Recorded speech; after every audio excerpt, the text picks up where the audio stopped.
So let's move on to Vanderpump Rules. We'll start with a Pump Rules pull quote. Siobhan, if you want to summarize this episode in a compelling headline, what would it be? The tides start turning in Sandoval's favor. Ah, yes. Yeah, we definitely saw that start taking place. Let's talk about how this story was told. Did either of you have anything in the storytelling mechanics that stood out to you? One thing I love is that kind of the new James B-roll is just a plane flying by, and now we're in a James scene. Dylan, how about you? Aesthetically, we do get another classic, like showing up to Villa Rosa montage. Every time I pull up, I'm like, this house looks just like mine. Right. Where I just love how they need to impress upon you that the people doing the walk up are overawed by her wealth and power. And we have there's a particular moment in that montage I really liked where like a diamond chandelier crossfades with one of her preposterous little dogs in pink pajamas standing at the top of a staircase looking down at the subjects. Just like absolute, like I think Sofia Coppola would be proud of that moment. Like that's wonderful stuff there. Plus a new VPR dog. We've got Donut. Big news. More absurd than ever. Just looks like one of those fuzzy little caterpillars. Just I think she just adopted a caterpillar and puts it in pajamas and is like, it's a dog. But that was great too because it serves the purpose that those type of scenes always serve in the show, which is to like enforce the idea that we're now entering the realm of the real power, and you've already teased it. This was a moment where Lisa gets to flex her muscles a little bit. And I think in the first, after the first episode of Vanderpump that we're talking about it, Craig, and you had brought up the question, is Lisa Vanderpump's power waning within the cast of the show? A fair question, right? Like a lot of them are off on their own ventures now. They're less dependent on her increasingly. And this was a very interesting episode to show her like reasserting her power within the group. One of our guests, referred to her as Don Lisa, by the way, that people line up to kiss the ring.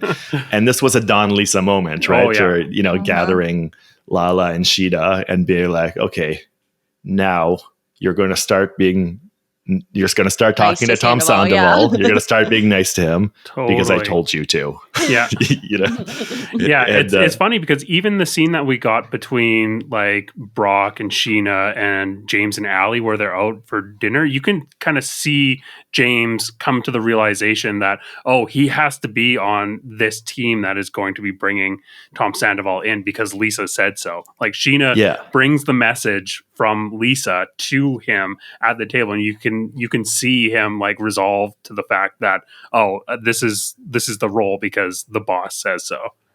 Totally, yeah. Like we saw earlier, James like kind of testing the waters, just bopping into Sandoval's party, being like, "All right, do I have to take into consideration the pro Sandoval faction?" And he's like, "Oh no, there's just a bunch of random fucking people here.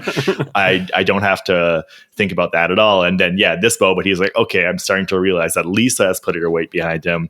Now I have to think about like hedging my bets a little bit and maybe putting some weight on the pro Sandoval side eventually, or at least considering that." You really start to feel the dynamics start to shift after that moment. Yeah, totally. Mm-hmm. I thought that there was a ton of interesting things visually in this episode. One little moment that I liked that I thought was some kind of cute symbolism was when James is chugging the weed drink or whatever, and there's the fire going on behind him. James California sober. James, you got fire going on. And then he has to go and deal with it, and he deals with it by fanning the flames. And I thought that is just like so Classic in James. line with his approach to like be oblivious to something, but then when he's called in to just like fan the flames and make things so much more worse. Really, really love that. Another scene that I thought was really interesting visually was the scene that we got between Billy and Tom in the cold plunge. I just love the way that this was shot, the building music, the slow motion baptism almost that he had, where he like puts his head under and comes up and he's got the water coming down the front of his face and hair. And I think it's TBD on what version of Tom is being baptized or born here. But I really love this as his his true birth into whatever season 11 version of Tom Sandoval is going to be. Yeah, he's really doubling down on the whole like survivalist, I've been through hell kind of thing, where it's like, I did like a survivalist TV show. We saw him, like I pointed out earlier, we saw he's reading a book on like survivalism, like SAS stuff. And now he's like, I'm gonna go through the intense ice bath. And he's just really digging into that whole like trying to summon that energy of I'm someone who's been through hell and has now been hardened by it and come out the other side. Like he really wants that to be his energy going forward, I think. Yeah, I love that he was hardened by this like reality TV show where he got he went on JoJo Siwa's back. Like she gave him a piggyback. Yeah. Just like true hardcore survivalist shit right there. Let's dig into our highlights. Siobhan, did you want to get us started there? Yeah, I thought that Lala was a major highlight this episode. I found kind of like with Sutton and Erica, seeing just the growth of Lala, talking about how I like what she said. I don't want to wear my trauma like a badge of honor. Oh yeah, yeah. I thought that her conversation with Schwartz was just fantastic. I always love her with James. I think they have such great rapport. But I really liked the moment with them, and I thought Lala was really just a rock star this episode. Yeah, I thought she showed a surprising amount of like maturity and evolution, and like when she was talking to Schwartz, like that line you pointed out, and also she was saying something about how like I've learned to just not just say that my superpower is smelling bullshit and stuff, right. It just shows like a lot of like continuing evolution on her part, which is pretty impressive. Yeah, one thing that I think was really interesting about what we got from Lala is I felt like I got so much more insight into how she kind of operates as a person. And when she was talking with Tom Schwartz and she was like, "Oh, you're a people pleaser. You're just like my dad," and that eventually killed him.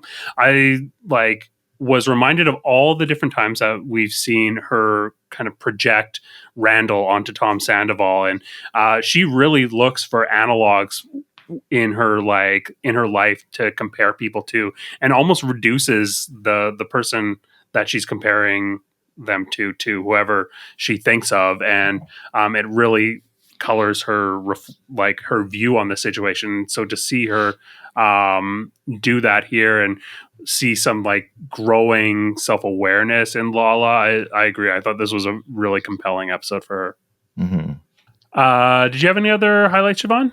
Yeah, I mean, I think that Lisa also was a highlight, kind of seeing her really back in the mix and kind of back to her, puppeteering ways. Obviously, we talked about with the Sandoval stuff, but honestly, I'm glad that she brought that up because I think that the Sandoval was so intense, and I think that it is really reasonable that Tom would be affected in this way and kind of getting people to calm down a bit. I thought that was really good. I know that there could be some level of the show can't go on if everybody's icing Tom out. So like I understand that how Lisa operates, and that could be partly motivation. And I see she's not doing the same for Rachel, but I like that she stood up for him in that way. But then with the dog stuff with Graham at the end, I found that to be kind of.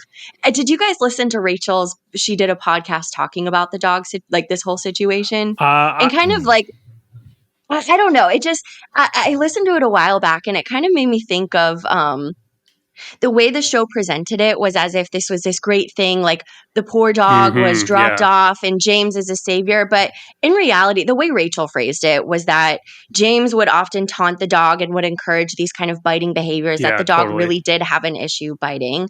And so like maybe it's not the best thing that James Kennedy is, taking care of this dog that just needs some severe training. So I don't know. I thought that was kind of like I understand what she's doing, but maybe not the best move to the famously give James that calm, responsibility. disciplined, level-headed James Kennedy. Yeah. That's the man for the job. I mean, the dog did seem excited to see him, but you know what other dog was excited? The dog in the zone of interest. It was.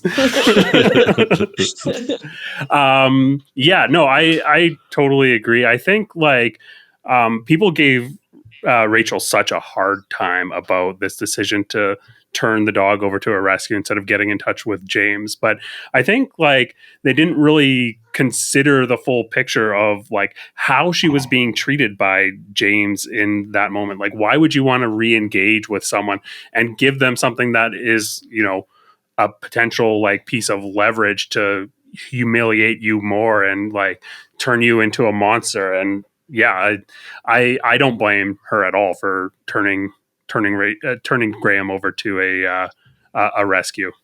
Any other highlights, Siobhan? The Lyft driver story I thought was really interesting. Yeah, that's Ariana so weird. and I know, very bizarre. But yeah, I don't know. I'm just another thing I found really interesting was kind of Schwartz's take on Ariana, that she's really just becoming this like diva type person. And I'm really interested to see kind of how this plays out throughout the season. If we do start to see, we saw that line from Lala in the trailer of like, she gets cheated on and thinks she's a god or whatever it was. But I don't know, just to see kind of the transition over, because we're already seeing a lot of this social pressure that the cast is feeling to say like, fuck Tom Sandoval, he's the devil, Ariana is a god and an angel on earth, when obviously the situation's more nuanced. Like Tom was the bad guy in the situation for sure, but it's not like it is, there's gray area within it. So it's just interesting to see the cast kind of deal with that, especially Scheana, who's somebody that's so easily swayed and so easily peer pressured, to see her kind of like with Lisa one way, and then she's back with Ariana and Katie and is suddenly again in the fuck Tom Sandoval type of mode.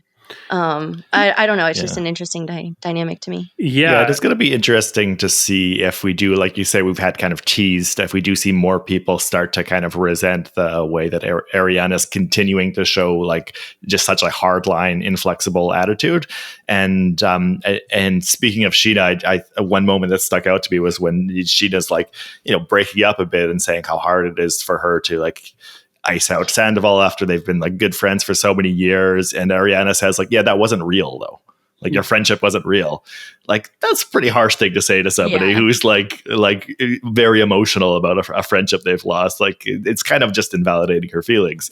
And I understand why Ariana's doing it, but if she keeps showing that kind of like cold inflexibility, it's going to be a lot harder for some people like Scheana to continue to be a 100% devoted to her, I think. Yeah, I kind of think like strategically, do you guys think Ariana is making a misstep in being so hardlined and so, I won't engage with anybody who talks to Tom Sandoval. He's all bad. I did nothing in this situation. Kind of I don't know. I feel like I'm already seeing fans like all out turn. But it seems like there's kind of more mix that that maybe this isn't the best way. If her goal is to be likable and a stable force on the show, is this the way to go? Also, I think that she's definitely making a misstep if her goal is to be likable. But I have not seen online as much blowback towards her as I would expect, because this was not a good episode for her, in my opinion.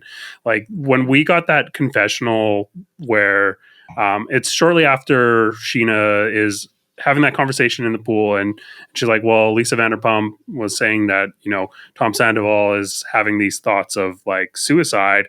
And then we get a confessional immediately followed where Ariana's like, yeah, I'm not surprised. I don't doubt that he's had these thoughts, but it's his own fault, and it's annoying that he's talking about it.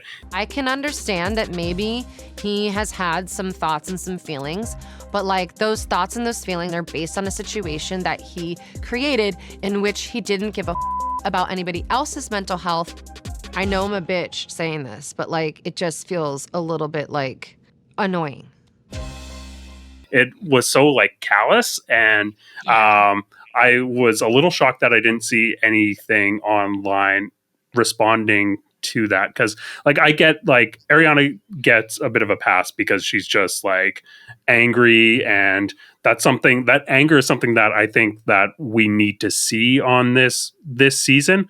But for the edit to include that, I feel like they're not setting her up to have a very likable journey this season. So I'm curious as to what that's saying about the progression that we're going to see for her as a character.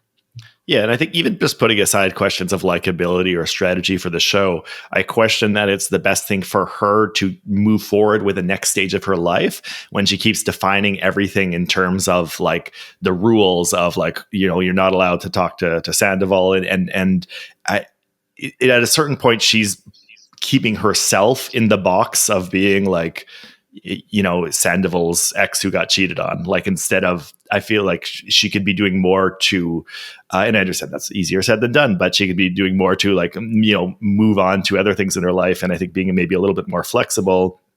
And, you know, if Schwartz wants to have a conversation, maybe that conversation could be a nice one to have with an old friend of many years, even if he's apparently, you know, part of the poison that has to be cut out of her life. Like, just at a certain point, if you never bend, you're just going to keep breaking. Like, you have, like, I think she could show some more flexibility, and and that might just help her, you know, figure out what's next for her, and just move on from being always defined by this event that happened, because, you know, it's been months ago at this point.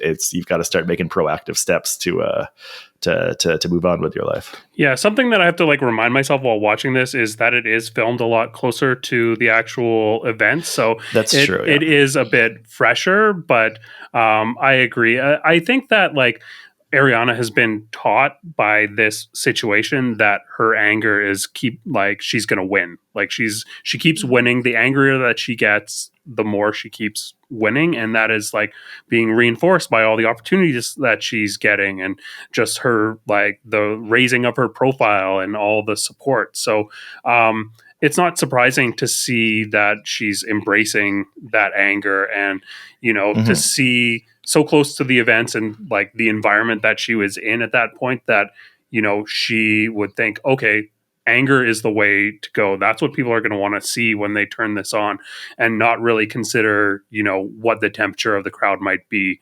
you know, 8 months later, or however long it has been.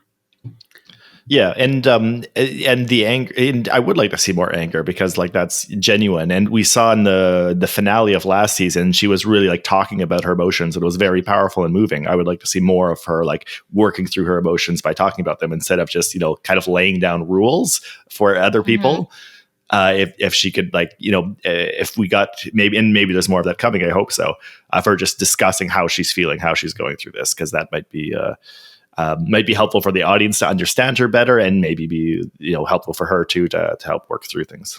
Yeah, what's interesting to me about this situation that we've got in terms of the people that are surrounding Tom Sandoval and the people that are surrounding Ariana is there's all this talk about like the people that are surrounding Tom Sandoval are people that are like enabling his approach and being like being yes people. And but really Tom Sandoval is the only person where we have seen someone surrounding him be like, hey, you need to like change your approach. Like, we've seen Tom Schwartz be like, oh, that's not really going to serve you well in this situation.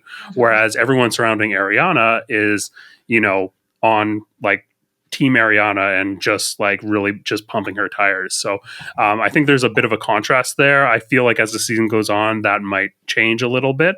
But I just thought it was an interesting contrast. Mm-hmm. But then we also have him doing a scene with Billy Lee, who's like, you've never done anything wrong, and you are so brave and important right now.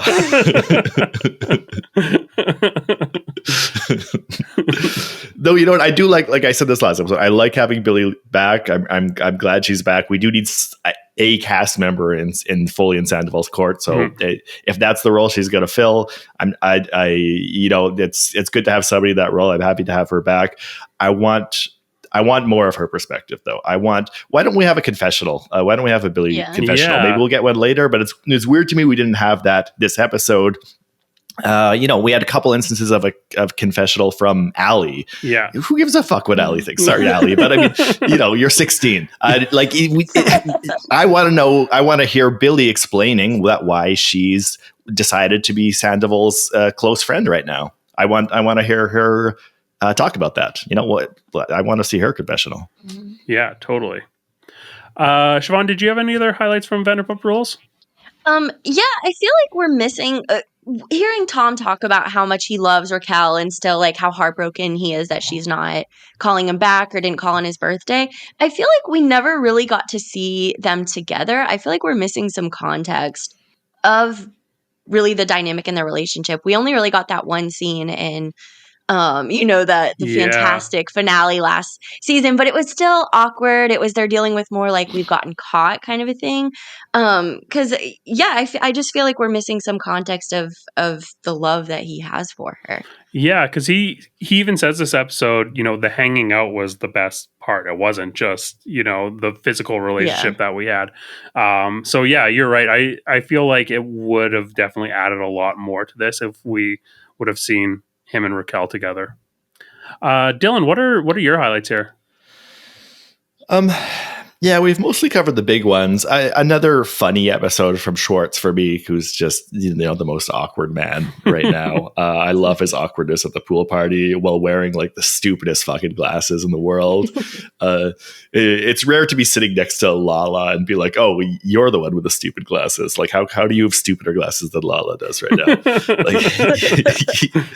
that shit came from like a Mr. Potato Head or something. It was really, really cool, which is great because it matches his awkward energy. I like that we finally get Joe, the rumored Joe, coming in as a character, and we get a little sense of their dynamic, like when she cuts his hair, and then we see her literally like pick him off the floor like he's her child.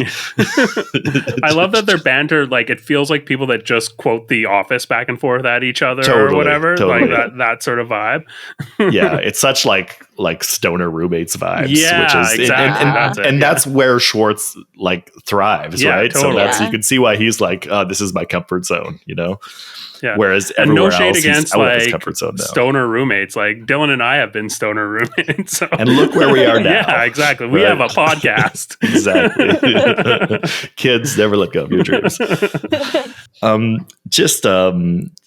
was mostly it. We've mostly mentioned like Lala had a unexpectedly strong episode, I thought, and.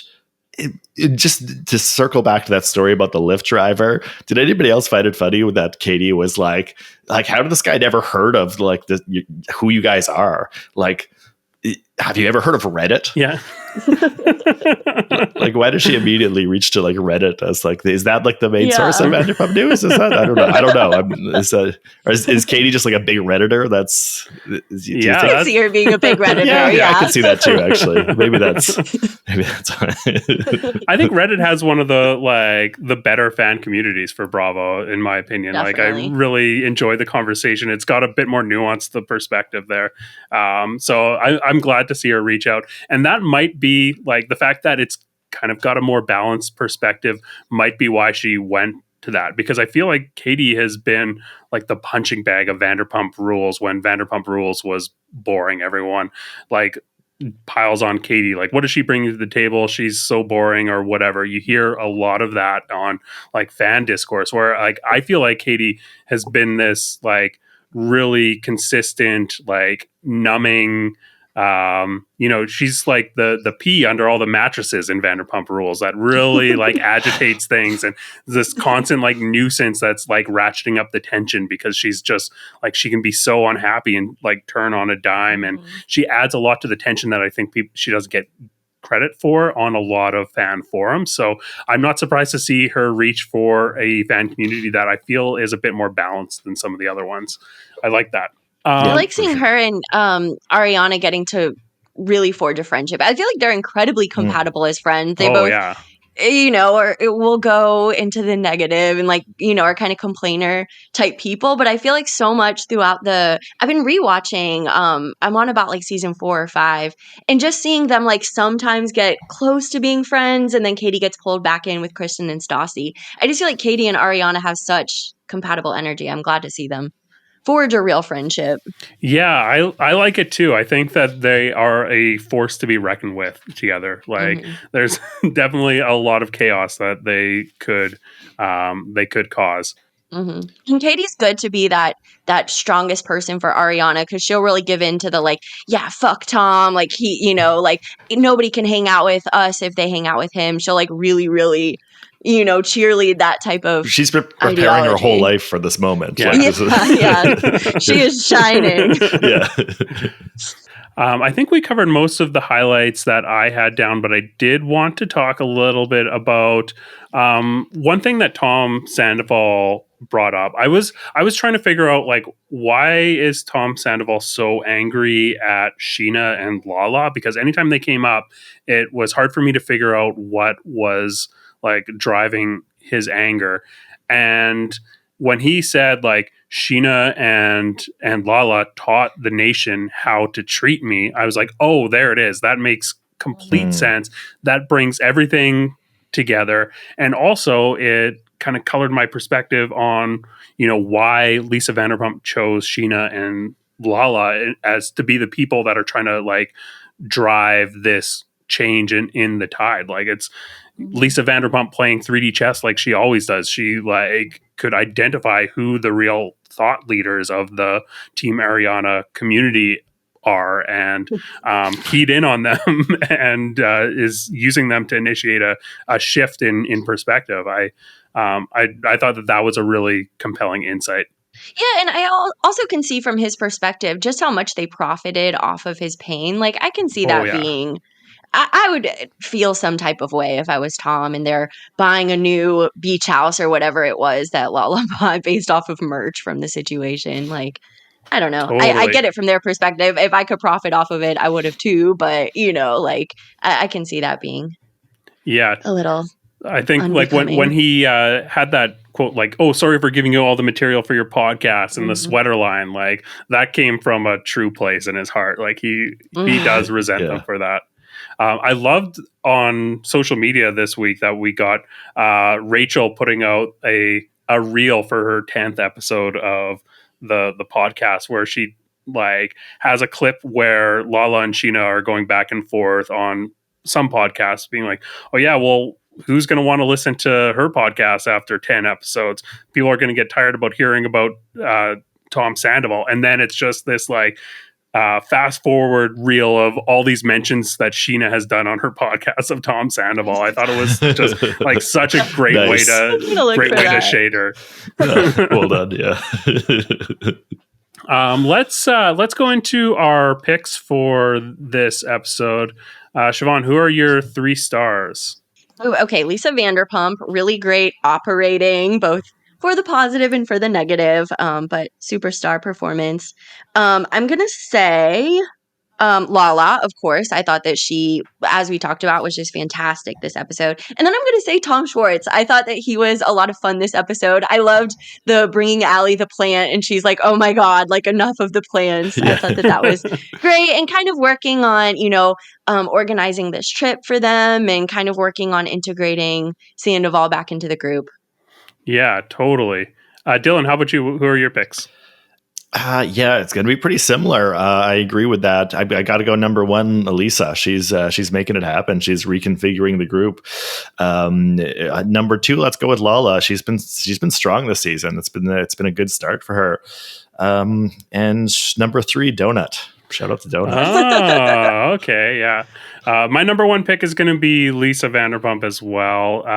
Love to see it. And I think this is the first time we've ever had someone like be a pick on 2 episodes that we're covering. So love that for her. That's MVP shit, right? Yeah, wow. exactly. Wow. And I think next Lala is really, we got a lot of range out of her.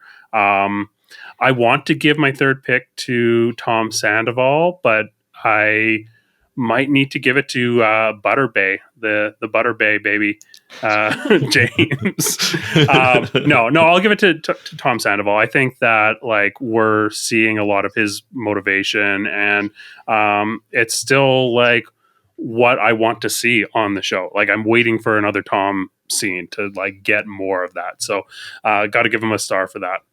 I think that about does it. Did you guys have anything else that you wanted to call out before we close up here? Just quickly, I was just curious if either of you guys read the New York Times Magazine profile on Tom Sandoval that came out this week. Oh no, I haven't yet. See that? I saw the big quote of comparing it to like OJ, but I got where he was coming from. That the situation turned into something like massive, but definitely maybe not. The best comparison, but extraordinarily. I haven't read it in full though. I've been meaning to. They're just like, aside from the bizarre tone deaf comparison to OJ and George Floyd, which he seemed to immediately realize that he said something really stupid, which is also very funny. The other thing that really stuck out for me was that it's like an interesting portrait of a guy who's like, he's been so consumed by the reality TV life that he like can't not live it. Like they say like how like he's always got the lights on his in his house, like the ceiling lights are always like taped over with paper even when it's not in the shooting season. How like when he's talking in his everyday life, even if he's not being filmed, he will like instinctively stop and stare out into space if there's like a plane going overhead or a siren going by. Like it's just, for me, that was what's most interesting. It's just this portrait of this guy who's just like been in the game for so long that there's like no more distinction between like reality and reality TV. It's just all because he's just trapped in this box now. Yeah. Oh, awesome! I'm gonna have to check. Worth that out checking for sure. out, I think. Yeah, same. Yeah. That sounds super interesting.